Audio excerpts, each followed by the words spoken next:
नमस्कार मंडळी, हा माझा 2 दिवसाचा ब्लॉग असणार आहे. आणि ते आधी बघा, मी गावाकडून आले होते आणि गावाकडून आल्यानंतर त्यांनी माझ्या किचनची असली अवस्था करून ठेवली होती ना. खरंच खूप खराब झाले होतं किचन. काय करायचं, तसंच पसारा वगैरे आवरून घेतले आणि गव्हाचं पीठ नव्हतं म्हणून दळण करायला बसले. दळण करते वेळेस ना आदिराज मला म्हणला, आई मला तुझी मदत करायचे म्हणून. चल म्हणले, ठीक आहे कर मदत म्हणून. छोटे छोटे खडे काढत होता गव्हातले तो. खरंच छोटंसं पण काम केलं ना, खरंच भारी वाटतं लेकरांनी आपली मदत केल्यानंतर. दळण झाल्यानंतर ना किचनवरचे सगळे डब्बे खराब झाले होते, धूळ बसून.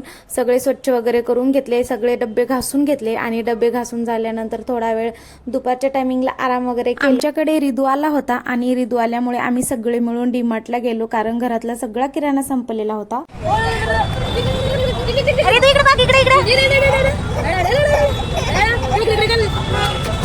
रिदू सोबत मस्त असा टाइम स्पेंड केलो आणि आम्ही सगळे घरी आलो.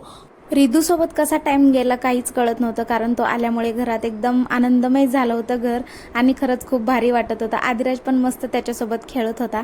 आणि दुसऱ्या दिवशी बघा, सगळे काल डबे वगैरे घासून घेतले होते, क्लीन करून घेतले होते. त्याच्यामध्ये सगळं किराणा वगैरे भरून घेतला. डीमार्टमधून आणलेलं सगळं सामान भरून घेतलं. सामान आणलेलं नंतर भरता येईल चला बाजूला ठेवून आपण दुसरं काम करायला गेलं ना, ते तसंच राहतं आणि 4-5 दिवस तर त्याच्याकडे लक्ष पण जात नाही. म्हणून मी लगेच सगळा किराणा भरून घेतले डब्यामध्ये आणि डब्बे लावून घेतले व्यवस्थित.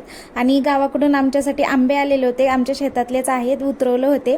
आणि हे अगोदर आंबे आलेले होते, ते पण मस्त असे पिकलेले आहेत.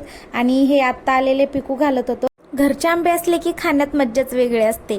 चला, व्हिडिओ आवडला असेल तर सबस्क्राईब, फॉलो करायला विसरू नका. चला भेटूया नेक्स्ट व्हिडिओमध्ये. तोपर्यंत बाय.